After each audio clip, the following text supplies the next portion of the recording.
देखिए, पिछले साल बांगर उत्सव के नाम से ये आयोजन किया गया था, तो उसी कड़ी में इस बार बांगर उत्सव 2024 1 जनवरी को यहाँ पे किया गया है, जिसमें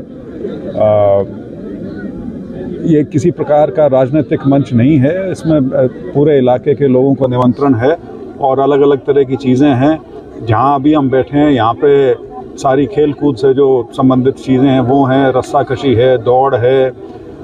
इसी प्रकार से जो दूसरा प्रांगण है उसमें सांस्कृतिक कार्यक्रम चल रहे हैं, और तीसरा जो था वो बच्चों की भाषण प्रतियोगिता थी।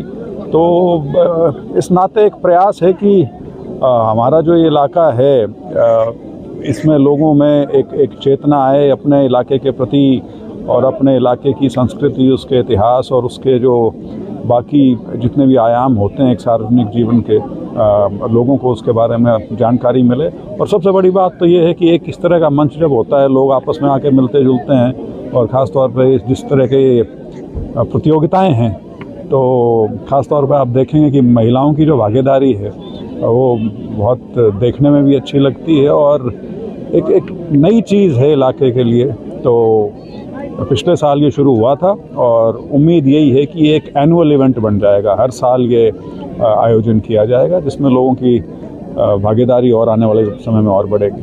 कहाँ से लोग पहुँचे? इसी इलाके से हैं, जैसे जींद हुआ, सफ़ीदों हुआ, कैथल हुआ, फिर आपका नरवाना, उचाना, हिसार, ये आसपास का करीब लगा लीजिए 40-50 किलोमीटर के इर्द गिर्द का जो इलाका है सारा। सर, यात्राओं को दौर चला हुआ है। परिवर्तन यात्रा बेसिंग चौटाला निकाली, उसके बाद राहुल गांधी जी ने भारत जोड़ो यात्रा निकाली, अभी न्याय यात्रा निकाल रहे हैं। उसको लेकर 15 जनवरी से शुरू होने वाली है।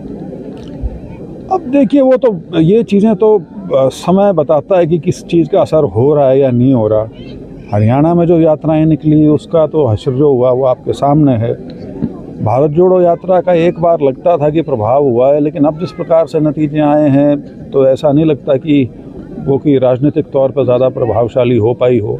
पहले उत्तर से दक्षिण किया था, रादर दक्षिण से उत्तर किया था, अब वो पूर्व से पश्चिम का करने का प्रयास है उनका, करीब 13 राज्यों से।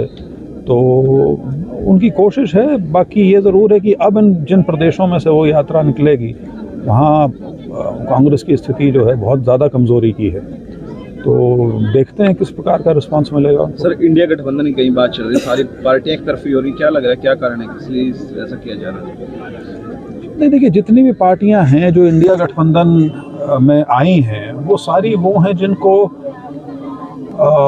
कुछ पार्टियां ऐसी हैं जो लगता है जिनको कि बिल्कुल हाशिए पे जाते जा रहे हैं राजनीतिक तौर पे, कुछ को अपनी ज़मीन बचाने की जद्दोजहद है, और क्योंकि बीजेपी अब बहुत ज़्यादा प्रभावशाली पार्टी बन चुकी है करीब करीब सारे देश में, तो उस नाते जितने भी ये दूसरे दल हैं या घटक में इनको कहूँ तो वो उनका प्रयास ये है कि किसी तरह से इकट्ठे होकर यदि भाजपा को रोक सकें या चुनौती दे सकें, तो ये प्रयास है उनका। कल सर कार्यक्रम था, महिला सम्मेलन था सर, इनेलो द्वारा करवाया गया था। वहाँ पर अभय सिंह चौटाला ने घोषणा की कि उचाना को सीएम कैंडिडेट देगी इनेलो पार्टी।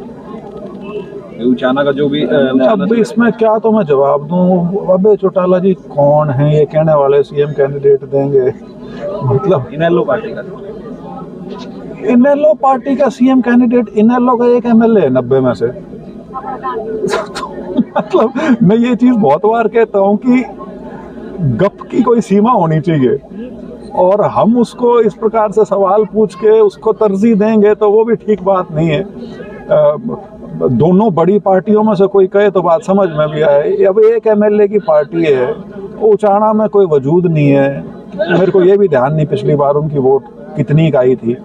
तो ठीक है, उचाना पता नहीं क्यों सबको ऐसा लगता है कि ये तैयार ज़मीन है किसी भी नए व्यक्ति के लिए बाहर से आने के लिए, तो वो भी अपनी कोशिश में आ रहे हैं। सर, युवाओं को कोई संदेश देना चाहता हूँ? मेरा हमेशा यही संदेश रहता है युवाओं के लिए कि अपना ज़्यादा से ज़्यादा ध्यान जो है वो पढ़ाई में और खेलों में लगाएं, ताकि एक तो ये है कि जितने भी क्या बोलूँ मैं, जो ठीक विचार नहीं है वो दिमाग में ना आए। दूसरा, किसी भी प्रकार के नशे के सेवन से बचें, खास तौर पे जो भुक्की या इस प्रकार के जो केमिकल्स वगैरह जो आ रहे हैं उनसे बिल्कुल दूर रहें, क्योंकि पूरी ज़िंदगी नष्ट हो जाती है।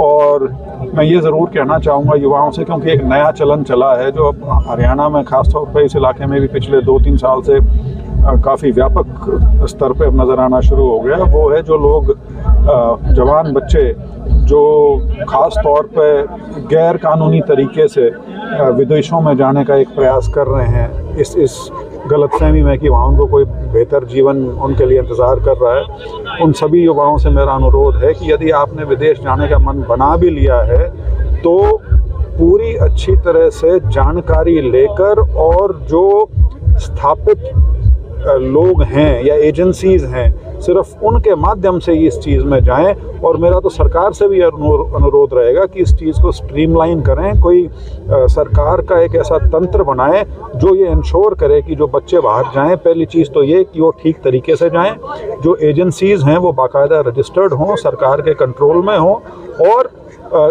किसी प्रकार की वहाँ जाने के बाद ताकि दिक्कत ना आए, क्योंकि बहुत सी घटनाएं ऐसी हो चुकी हैं, ना सिर्फ लोगों को वापस भेजा गया है बल्कि कई जगह लोगों ने अपनी जान भी गंवाई है। क्योंकि यदि आप इस प्रकार से गैर कानूनी ढंग से जाएंगे तो दूसरे देश में जहाँ भी पकड़े जाएंगे तो दिक्कत रहेगी सबको। तो मेरा युवाओं से भी और सरकार से दोनों से अनुरोध है कि इसके बारे में सावधानी बरतनी चाहिए। ठीक है।